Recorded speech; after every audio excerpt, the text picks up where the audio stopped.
राधा कृष्ण का मिलन तो बस एक बहाना था दुनिया को प्रेम का सही अर्थ जो समझाना था। अपने जीवन की तुलना किसी के साथ नहीं करनी चाहिए। सूर्य और चंद्रमा के बीच कोई तुलना नहीं। जब जिसका वक्त आता है तो चमकता है। बंधन रिश्तों का नहीं एहसासों का होता है।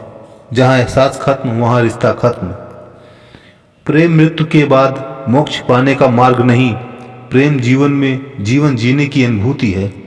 उनका वादा भी अजीब था कि जिंदगी भर साथ निभाएंगे। हमने भी नहीं पूछा कि प्रेम के साथ या यादों के साथ। प्रेम पूरी हो तो श्री राम जैसा हो और अधूरा हो तो राधे श्याम जैसा हो। बातें तुमसे हो या ना हो, फिक्र तो तुम्हारी हर रोज रहती है।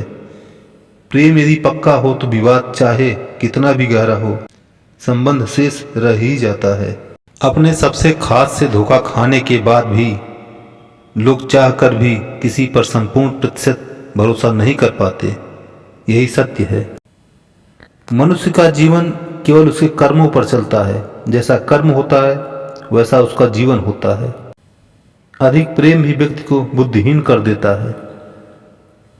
अनुमान मन की कल्पना है और अनुभव जिंदगी का सबक है। सच्ची खुशी तभी होती है जब आपकी सोच, कथन और कर्म में समानता हो। जीवन में कभी निराश नहीं होना चाहिए, क्योंकि कमजोर आपका वक्त होता है, आप नहीं। जैसे तेल समाप्त हो जाने पर दीपक बुझ जाता है, उसी प्रकार कर्म के क्षीण हो जाने पर भाग्य भी नष्ट हो जाता है। मौन सबसे अच्छा उत्तर है किसी ऐसे व्यक्ति के लिए जो आपके शब्दों को महत्व नहीं देता। मनुष्य जन्म लेता है तो उसके पास सांसें तो होती है, पर कोई नाम नहीं होता। जब मृत्यु होती है तो उसके पास नाम तो होता है, पर सांसें नहीं होती। इसी सांस और नाम के बीच की यात्रा को जीवन कहते हैं। ना किसी के अभाव में जियो, ना किसी के प्रभाव में जियो। यह जिंदगी है आपकी, अपने स्वभाव में जियो। किसी के प्रति मन में क्रोध लिए रहने की अपेक्षा उसे तुरंत प्रकट कर देना अधिक अच्छा है। जैसे क्षण भर में जल जाना देर तक सुलगने से अधिक अच्छा है। इंसान चाहे कितना भी दुख को व्यस्त रख ले, जिससे वो प्रेम करता है उसकी यादों से नहीं बच सकता। समय कभी नहीं रुकता। आज यदि बुरा चल रहा है तो कल अवश्य अच्छा आएगा। आप केवल निस्वार्थ भाव से कर्म कीजिए और वही आपके हाथ में है। हमारी आस्था की परीक्षा तब होती है जब हम जो चाहे वो ना मिले और फिर भी हमारे दिल से प्रभु के लिए शुक्रिया ही निकले। दया होनी चाहिए, कमजोर नहीं। ज्ञान होना चाहिए, अहंकार नहीं। माता पिता बनना अत्यंत सुखद अनुभव है। उत्साह से जीवन जीना और स्वयं पर महारत हासिल करना खुशी देता है। जिस व्यक्ति के विचार मैले हैं, जो लापरवाह है और धोखे से भरा हुआ है, कोई कुछ भी बोला स्वयं को शांत रखो। धूप कितनी ही तेज हो, समुद्र सूखा नहीं करते।